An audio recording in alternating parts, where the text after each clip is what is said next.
네, 오늘 질문 하바국 세 끝나셨습니까? 번째 시간 강의를 네. 시작하겠습니다. 화면을 공유시켜서 보여드릴게요.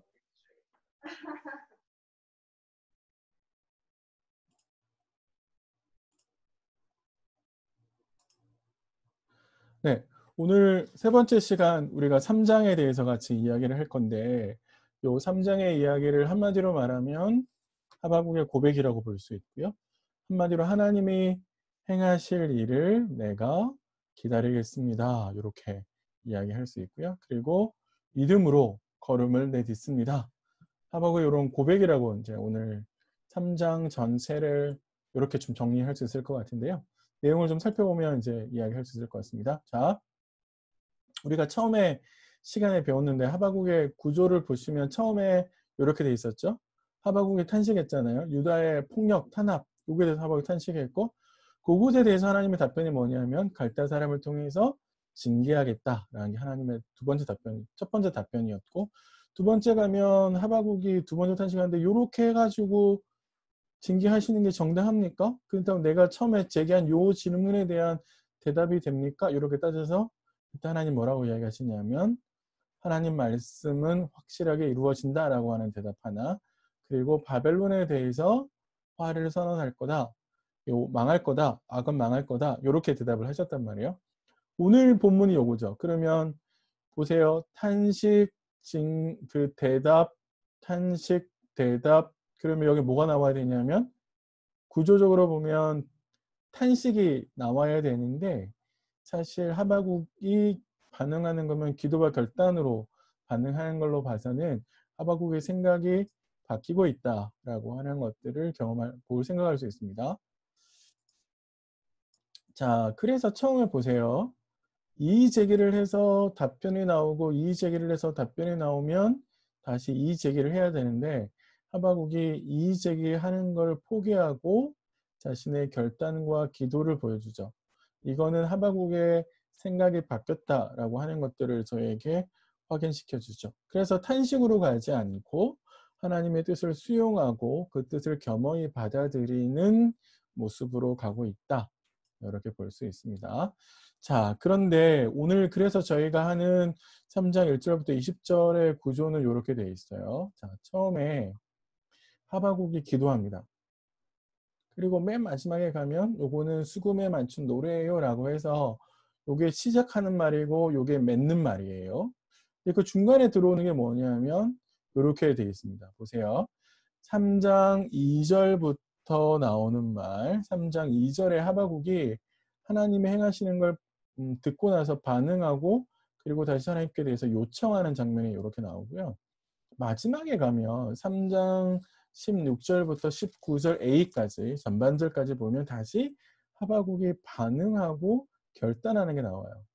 그러니까 요게 이 기도와 노래랍니다라고 요게 맨 가에 있는 외벽을 만들고 그 중간에 다시 큰 문단이 있는데 그 문단은 다시 하바국이 반응하는 것으로 앞뒤를 맞추고 난 다음에 그 핵심에 뭐가 있냐면 하나님이 임재하시고 하나님 행하시는 내용이 쭉 자리 잡고 있어요.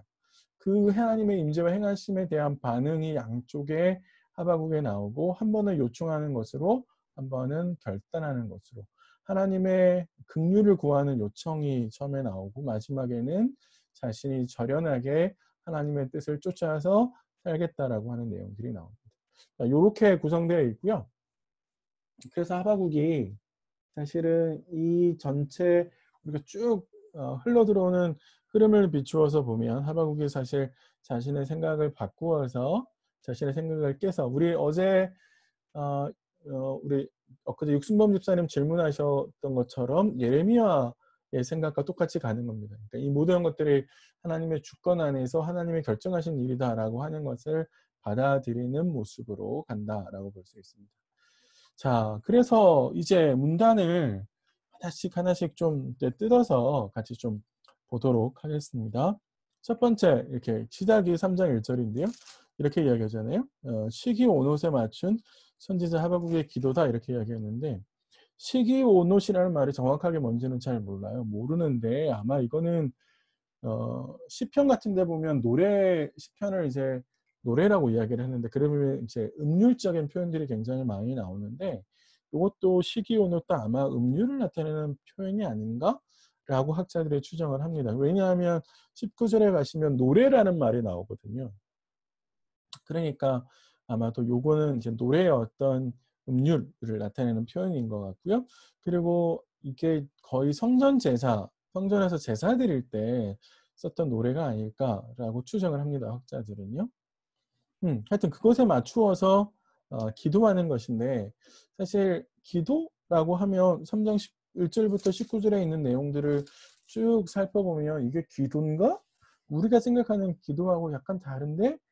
라고 생각할 수 있는데 선지자가 보여주는 하박국 선지자가 보여주는 모습은 뭐냐면 자신이 가지고 있는 신학적인 전제가 있었단 말이에요. 그건 뭐였냐면 하나님의 악인이 의인을 괴롭히는 것 이거 신학적인 우리의 전제하에서 있을 수 없는 일이고 의인이 계속 괴롭힘을 당하거나 악인이 흥황하는 건 있을 수 없는 일이었단 말이에요. 그래서 계속해서 하나님 뭐 하시냐고 계속해서 따지고 묻고 신학적으로 이의 제기를 계속했었는데 그때 하나님 대답이 바벨론을 통해서 내가 이거 문제를 해결하겠다라고 이야기를 했었는데 그것마저도 받아들이지 못했죠. 그런데 결국에 마지막에 와서는 기도라고 하는 장면에 와서 하박국이 하나님께서 어, 제시하신 뜻을 수용하는 걸 볼 수 있거든요. 그러니까 그런 점에 있어서 하나님의 뜻이다라고 하는 것은 뭐냐면 기도라고 하는 것은 결국에 하나님의 뜻을 수용하는 거죠. 그러니까 내 뜻을 꺾고 하나님의 뜻을 수용하는 것이고 반대로 내 뜻을 간구하는 것이 아니라 하나님의 뜻을 간구하는 겁니다. 그렇게 해서 결과론적으로 기도라고 하는 것은 뭐냐면 하나님의 뜻이 내 삶에, 내 가정에, 내 공동체에 이 땅 가운데 이루어지도록 간구하는 것이고 그 간구의 통로로서 나를 헌신하는 것이죠. 예, 그래서 그 하나님의 뜻이 이루어지도록 의지적으로 노력하는 것들이 우리 안에 필요한데 그거를 기도라고 볼 수 있습니다. 그래서 하박국의 이 전체 패턴 속에서 나오는 기도의 모습은 바로 이런 모습이다라고 볼 수 있습니다. 자, 이제 본론으로 넘어가 볼게요. 이렇게 하박국에 넘어가면 첫 번째는 그 교환에 나눠드린 대로 2절부터 19절까지인데요. 하나님의 행하심에 대해서 하박국이 반응하는 것들이 나옵니다. 하나님의 행하심이라고 하는 것은 옛날에 출애굽과 같은 그런 과거에 하나님께서 행하신 일도 있고요. 그리고 다시 바벨론을 통해서 하나님께서 행하신 일도 있는데 그래서 선지자가 과거의 일을 들으면서 반응하는 모습도 나오고 또 다가올 일을 기대하면서 반응하는 모습도 나옵니다. 하나씩 좀 보시면 2절에 이렇게 되어 있어요. 여호와여 내가 주께 대한 소문을 듣고 놀랐습니다. 이렇게 이야기하죠. 주께 대한 소문이라고 이제 번역을 하는 사실 주의 일입니다. 주의 일. 주의 일이라고 이제 번역을 해야 되는 거고요. 그리고 요 주의 일이라고 하는 것은 뭐냐면 결국에 출애굽과 같은 하나님께서 당신의 백성들을 놀라운 기적과 이적으로 구원하신 일들을 일컫는 말이에요. 그래서 하박국 선지자는 바로 그러한 일을 듣고 내가 굉장히 놀랐습니다라고 하나님께 이제 고백을 하면서 나아가죠. 그리고 난 다음에 놀랍다라고 이야기하는 건 사실 두려웠다 이런 말이거든요. 그러니까 하나님이 하신 일에 대해서 하박국이 보이는 반응은 두려움이죠. 두려움이라고 하는 것은 그냥 아주 무서워 막 이런 것들이라기보다는 하나님이시기 때문에 하나님이라고 하는 그 지위 때문에 그분이 앞에서 가져야 될 마땅한 반응으로서의 경외감 뭐 이런 것들이라고 볼 수 있습니다. 이게 이제 하박국이 이렇게 반응을 하는데요. 그렇게 하면서도 그 일을 들으면서 하박국이 하나님 앞에 간구를 합니다. 이게 이제 우리가 부흥이라고 하는 찬양에 나오는 가사잖아요. 이제 요거 예수전도단에서 부흥이라는 노래 만들고 요렇게 이 가사를 어 가지고 왔었는데 사실 잘 생각해 보실 게 이게 하박국 선지자가 말하려고 하는 의도에 맞추어서 썼는지 한번 잘 생각해 보세요. 두 가지 간구를 합니다. 하나는 수년 내에 부흥하게 하옵소서라는 말이고 두 번째 간구는 진노 중에라도 긍휼을 기억하십시오. 이렇게 썼는데요. 수년 내에라는 말은 직역하면 연들의 가운데인데 이거는 일단 빠른 시간 내에인 거예요. 그러니까 하나님 하실 수 있는 시간 내에서 제일 빠르게 좀 해 주십시오라고 이야기하고요. 부응하게 해 주십시오라는 말을 직역하면 그것이 살게 해 주십시오 요런 말이 되는데요. 이 말이 좀 어렵죠. 이게 무슨 말이냐면 하나님이 이전에 행하신 일들이 있잖아요. 아까 말씀드린 출애굽과 같은 그런 일들이 있었단 말이에요. 그러니까 하나님의 역사는 출애굽 같은 일들이 있는데 하나님의 그런 역사가 출애굽 속에서만 우리 선조들 속에서만 gat혀 있는 혹은 하나님의 약속 안에서만 갇혀 있는 그것이 아니라 하나님의 약속의 현재 현실이 되게 해 주십시오라고 이제 구하는 게 바로 요 말입니다. 부응하게 해 주십시오. 살게 하소서라는 말이고 요 말은 2장 4절에 믿음으로 말미암아 살리라라고 썼던 말과 똑같은 말입니다. 히브리어로요. 그러니까 선지자가 지금 강구하는 건 뭐냐면 하나님 빠른 시간 내에 하나님의 역사를 당신의 백성을 구원하는 하나님의 역사를 보여주십시오. 이렇게 이야기하는 거고요. 그렇게 해서 수년 내에 이거 똑같은 말이에요. 나타내시옵소서라고 번역을 했는데 이건 사실은 알게 해 주십시오라고 번역을 해야 됩니다. 그러니까 알다라는 동사인데요. 사역형으로 썼는데 하나님의 행하심을 많은 사람들이 알 수 있도록 해 주십시오. 그래서 모든 사람들로 하여금 하나님이 하나님이신 것을 알게 해 주십시오. 이렇게 이야기하는 거예요. 그러니까 결국에 첫 번째 선지자의 간구는 하나님의 약속과 행하심이 현재화되도록 갈망하는 것이죠. 사실 우리가 늘 하나님 앞에서 간구해야 되는 것인데 사실 하나님의 약속이 내 삶의 현실이 되기를 간구해야 되는 게 우리에게 필요한 거거든요. 그런데 선지자가 뭐라고 또 하신 거냐면 그 약속들 부응하게 하나님의 역사가 현실이 되게끔 하기 위해서는 사실 그 과정들이 필요한데 그 과정에 하나님의 진노가 있는 거거든요. 진노라는 말을 쓴 이유는 뭐냐면 선지자가 진노 중에라도 이렇게 이야기하는 것은 사실 하나님께서 바벨론을 통해서 이스라엘을 치겠다라고 하시는 말씀을 하셨는데 선지자는 그것을 수용하기가 어려웠거든요. 그런데 선지자가 지금 진노라는 말을 쓰는 것은 바벨론을 통해서 하나님의 심판이 주어진다라고 하는 것을 인정한다는 거예요. 그런데 그 진노를 하시지만 그래서 심판을 하시지만 하나님 저희를 기억해 주십시오 이렇게 이야기합니다. 여기 이제 우리 성경은 잊지 마십시오라고 번역을 했는데요. 사실 히브리어는 기억해 주십시오 요렇게 번역을 해야 됩니다. 그러니까 하나님 기억한다라는 말은 사실은 구원이라는 뜻을 각각이 함유합니다. 그러니까 하나님께서 기억하셨더라라는 말은 그들을 위해서 뭔가 구원의 액션을 취하게 하는 동인이 되거든요. 그래서 긍휼이라는 말이 나오는 거예요. 긍휼이라는 말은 예전에 하나님께서 이스라엘을 기억하셨듯이 다시 우리를 기억해 달라는 거죠. 심판을 면제시켜 주십시오 이런 이야기가 아니라 심판을 하시지만 그래서 완전히 다 끝내버리는 것이 아니라 하나님 저희로 하여금 다시 시작할 수 있는 기회를 주십시오. 그래서 하나님의 약속이 하나님께서 당신의 백성들을 통해서 거대한 이스라엘 거룩한 이스라엘을 만드시겠다라고 하시는 하나님의 약속이 현실이 될 수 있기를 그래서 하나님 긍휼을 베풀어 주십시오라고 지금 선지자가 기도한다라고 볼 수 있습니다. 자 그리고 나면요 이제 본론에 이제 다시 큰 대로 저희가 들어갈 건데 두 번째 3절부터 15절까지는 하나님의 임재하시고 또 하나님이 행하시는 모습들을 보여주는데 사실 이거 구절 하나를 이제 제가 간단하게만 좀 설명을 드릴게요. 요거 하나를 다 아시는 것도 좋겠지만 사실 요 하나하나의 말의 의미들을 아는 것보다 이 말들을 왜 설명하고 있지? 선지자가? 이게 더 중요하거든요. 그거에 더 나중에 초점을 좀 맞추고요. 다만 무슨 말을 하는 건지만 전체 그림을 좀 그려보면 3절부터 7절은 이렇게 구성되어 있어요.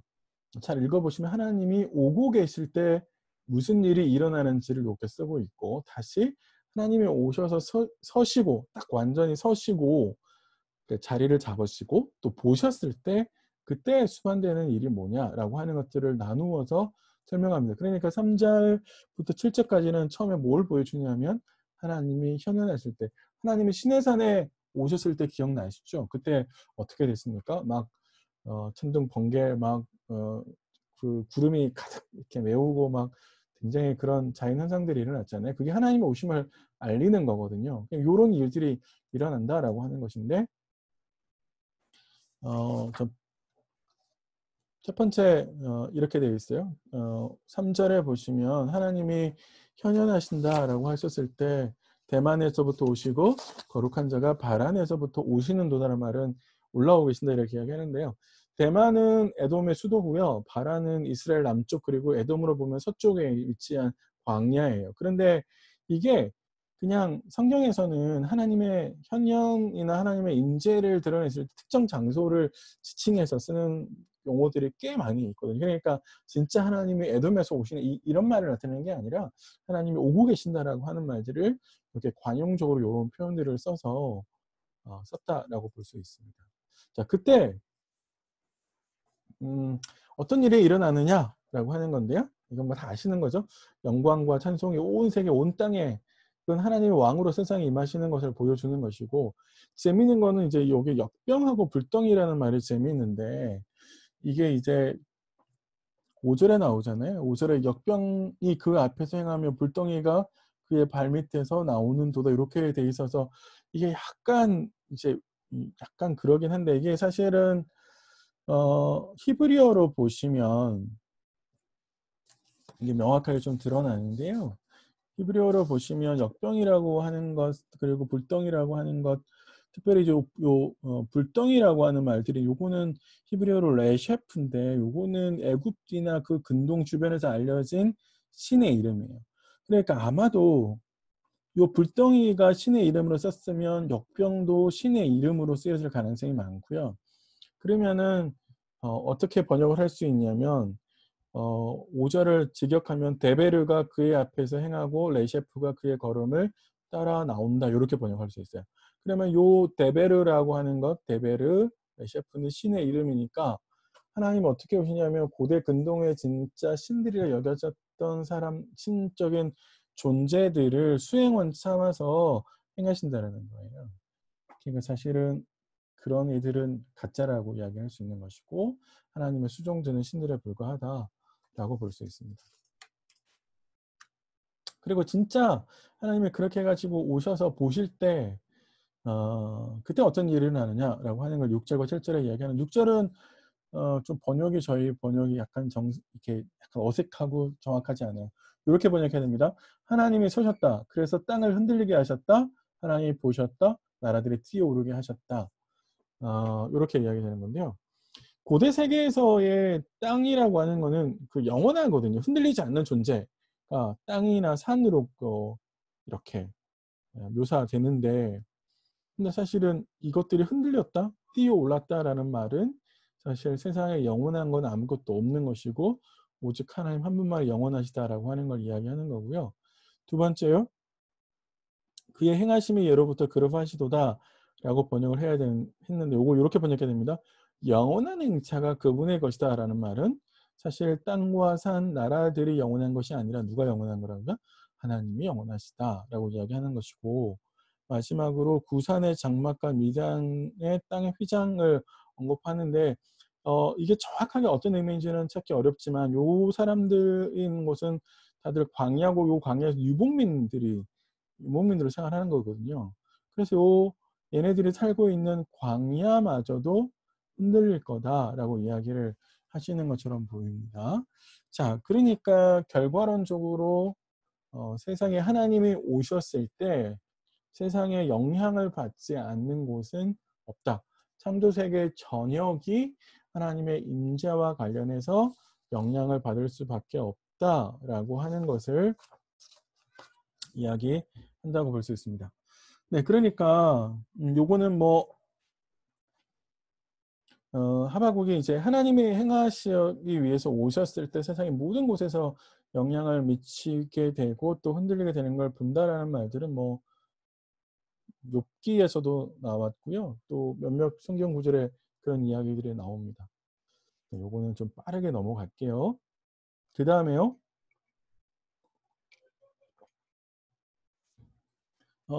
그다음 패러그래프 8절부터 15절은 구성이 요렇게 되어 있어요. 그래서 보세요. 처음에 8절에 강과 바다를 물리치신 하나님 돼 있고 15절에 가면 또 바다를 밟으신 하나님 돼 있어요. 그러니까 요거 처음과 마지막이 다 똑같은 내용으로 되어 있습니다. 강과 바다, 바다. 그리고 그 중간에 대적들을 물리치신 하나님 나오는데 그러면 이게 무슨 말이냐면 결국에 요 강과 바다, 바다라는 말은 대적들을 나타내는 말이고 하나님께서 요 강과 바다를 대적들을 혼돈 대적들을 이제 상징하는 것들을 제압하셨다 이렇게 이야기할 수 있습니다. 그러니까 고대 근동에서는요. 그 강이랑 바다는 혼돈을 상징하고 또 혼돈을 상징하는 그런 신들 성경에 이제 리워야단이라고 하는 것도 나오고 용이 나오고 뭐 이런 게 나오는데 그러한 것들을 제압하시는 걸 볼 수 있습니다.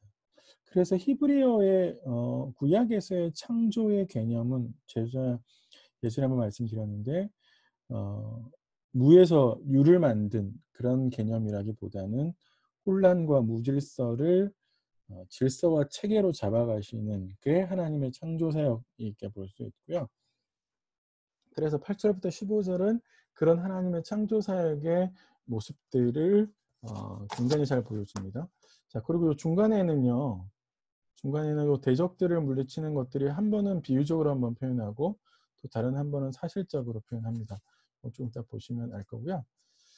8절을 좀 잠깐 보시면 직역하면 요래요. 여호와여 강에게 노하셨습니까? 당신의 강들에게 진노하셨습니까? 당신의 진노가 바다를 향한 것입니까? 이렇게 8절을 제 번역을 하면 이렇게 되는데요.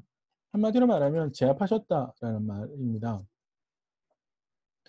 어, 그래서 강과 바다는 말씀드린 대로 혼돈의 세력을 기본적으로 의미하고요. 또 대적 세력들을 표현한 것인데 그 대적의 세력들은 12절부터 14절에 가시면 잘 나와 있고요. 나중에 좀 보시면 될 것 같고요. 근데 여기 보시면 8절 전반절에 주께서 말을 타시고 구원의 병거를 모시오니 이렇게 돼 있잖아요. 그러니까 일단 요 탄다라는 말은 요 히브리어 라카브라는 동사인데 요거는 하나님이 이제 현현하실 때 주로 등장합니다. 그리고 뭘 타고 오시냐면 그룹 천사 혹은 구름 하늘 이렇게 오는 건데요. 이거는 요런 거예요.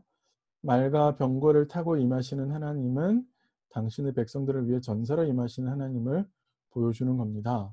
그래서 하나님께서 전쟁을 하기 위해서 누구랑 싸운다고요? 혼란스러운 대적들과 싸우시기 위해서 오신다라고 볼 수 있고요.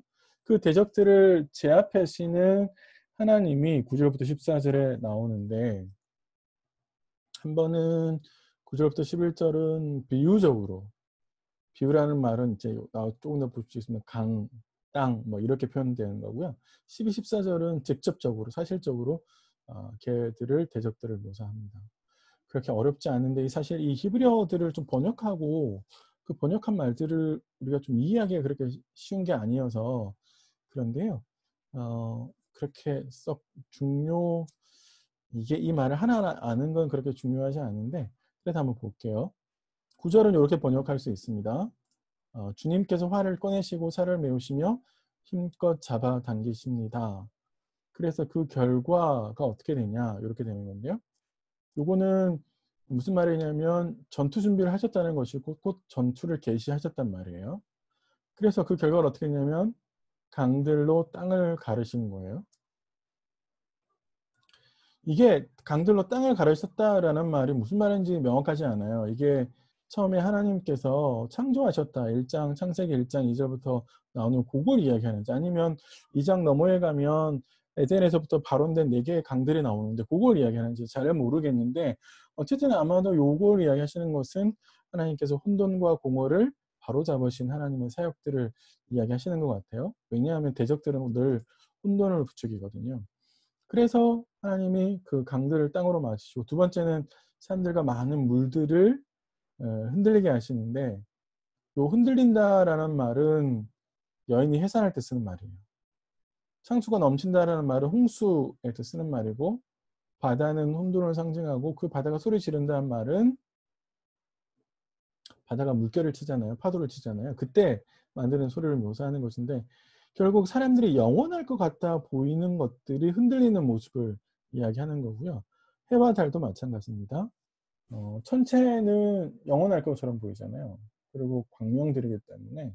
근데 하나님이 보내신 화살과 창의 빛과 강체로 인해서 사실은 해와 달이 필요 없을 만큼 하나님께서 제압하시는 내용들을 보여주고 있습니다.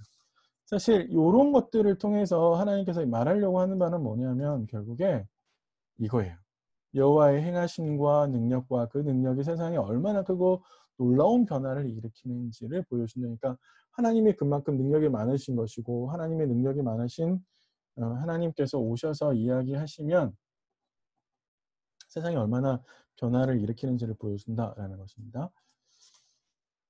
예, 두 번째 패러그랩에 갔으면 하나님께서 이제 실질적으로 12절부터 14절에서 구체적으로 현실적으로 열국을 향해서 진노하시는 하나님을 보여주는데, 하나님 왜 열국들을 위해서 분노하시냐면 그건 주의 백성들을 위해서 분노하십니다. 그게 이제 13절에 나오잖아요. 주의 백성을 구원하시려고, 그래서 주의 백성을 위해서 하나님께서 진노하시고요. 또 주의 기름 부음 받은 자, 요거는 직역하면 여호와의 메시아예요. 여호와의 메시아인데, 우리 메시아라고 하면 딱 곧바로 떠오르는 걸 그리스도 예수 이렇게 가는데, 구약에서는 그렇지 않습니다. 구약에서는 하나님께서 따로 세우는 사람을 메시아라고 그러고요. 그 따로 세우실 때 기름 부음을 하거든요. 그래서 제사장이나 왕 같은 경우에 따로 세우면서, 그리고 지도자를 세울 때 기름을 부어서 세웁니다. 그래서 특정 인물이 아니에요. 여기에서는 여호와께서 세우시는 이가 되는 거고요. 더 중요한 거는 누가 세워졌는가가 아니라 누가 세우는가가 더 중요합니다. 그래서 하나님이 세우시는 분이, 그건 이제 역사적으로 보면 주로 다윗 왕이나 다윗 왕가의 왕들에게서 이 단어를 적용시켰는데, 그래서 사실 하나님이 세우시는 것이 더 중요하다라고 하는 것이고, 그렇게 하나님이 분노를 하시면 사실 대적들을 그냥 초토화시킨다. 그 밑에 있는 말들의 설명은 그런 거예요. 13절 밑에부터 나오시는 게 보면 악인의 집에 머리를 치시며 그 기초를 바닥까지 드러내셨다, 이렇게 되어 있는데요. 결국 이거는 악인들을 완전히 박살내서, 그래서 완전히 해파돼서 밑바닥까지 드러내는, 그래서 머리까지 부수어지는 것들을 이야기하신 거예요. 그러니까 하나님이 오시면 대적들을 완전히 초토화시킨다, 이런 이야기를 하고 있는 거고요. 그래서 마지막에 하나님은 14절에 이렇게 돼 있어요.